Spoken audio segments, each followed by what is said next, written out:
PM Modi नाम सुनकर flower समझा क्या? फ्लावर नहीं, फायर है मोदी जी। मोदी जी बस करो, और कितना बेल्ट ट्रीटमेंट दोगे खान मार्केट गैंग और चाटुकारों को? आप तो जब से तीसरी बार प्रधानमंत्री बने हो बैकफुट पर बैटिंग करना ही छोड़ दिया आपने तो। बेचारे चाटुकारों को फ्रंट फुट पर निकल निकल कर छक्के पे छक्के लगा रहे हो। बस करो मोदी जी, और कितना रुलाओगे बेचारों को? अगर मोदी जी ना होते तो भाई साहब आप लोग अपने दोस्त की बारात में नाच तक नहीं सकते थे। ऐसा करते तो दूल्हे के साथ गिरफ्तार अलग हो जाते। जी हां, आज हम बात करने वाले हैं प्रधानमंत्री नरेंद्र मोदी के उस ऐतिहासिक भाषण की जो उन्होंने नई दिल्ली के भारत मंडपम एनएक्सटी सम्मेलन में दिया। इस भाषण में उन्होंने न सिर्फ अतीत के कुछ कड़वे सच को उजागर किया, बल्कि भारत के वर्तमान और भविष्य की झलक भी दिखलाई। प्रधानमंत्री मोदी ने अपने भाषण में बहुत ही दिलचस्प बात उठाई। उन्होंने बताया कि कैसे अंग्रेजों ने 150 साल पहले ड्रामेटिक परफॉर्मेंस एक्ट नामक एक कानून बनाया था। इस कानून के तहत अगर किसी सार्वजनिक स्थान पर 10 लोग नाचते हुए पाए जाते तो उन्हें गिरफ्तार किया जा सकता था।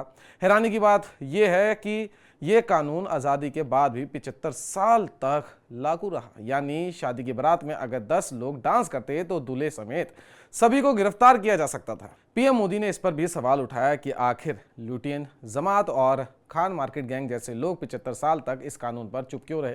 ये लोग अक्सर कोर्ट जाते रहते हैं और पीआईएल के ठेकेदार बने फिरते हैं, लेकिन इस कानून को खत्म करने की कोशिश क्यों नहीं की? अब जरा दो पल के लिए सोचिए, आखिर क्यों आज़ादी के दशकों बाद भी पुराने कॉलोनियल लॉज लागू थे?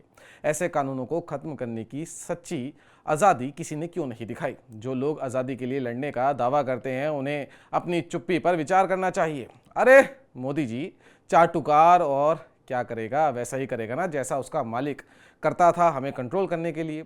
कांग्रेस ने हम पर शासन करने के लिए ब्रिटिश कॉलोनियल एडमिनिस्ट्रेटिव सिस्टम को अपनाया, लेकिन भारतीय लोगों के हित के लिए इसे हटाने की कभी जहमत तक नहीं उठाई।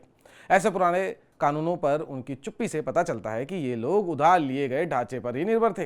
पीएम मोदी ने यह भी बताया कि भारत अब ग्लोबल इनिशिएटिव को लीड कर रहा है। हाल ही में फ्रांस में हुई एआई एक्शन समिट का होस्ट भारत था और अब इसकी जिम्मेदारी भी भारत के पास है। भारत अब ग्लोबल सप्लाई चेन का एक विश्वसनीय और भरोसेमंद पार्टनर बन चुका है। हम दुनिया को सिर्फ अपने प्रोडक्ट ही नहीं दे रहे, बल्कि एक नई उम्मीद और विश्वास भी दे रहे हैं। तो दोस्तों, ये था नरेंद्र मोदी का वो ऐतिहासिक भाषण जिसमें उन्होंने न सिर्फ अतीत की गलतियों को उजागर किया, बल्कि भारत के उज्जवल भविष्य की झलक भी दिखाई।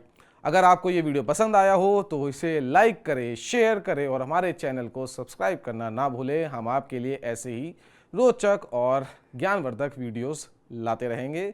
बेल आइकन दबा दें ताकि सारी नोटिफिकेशन आपके पास आराम से पहुंच सके।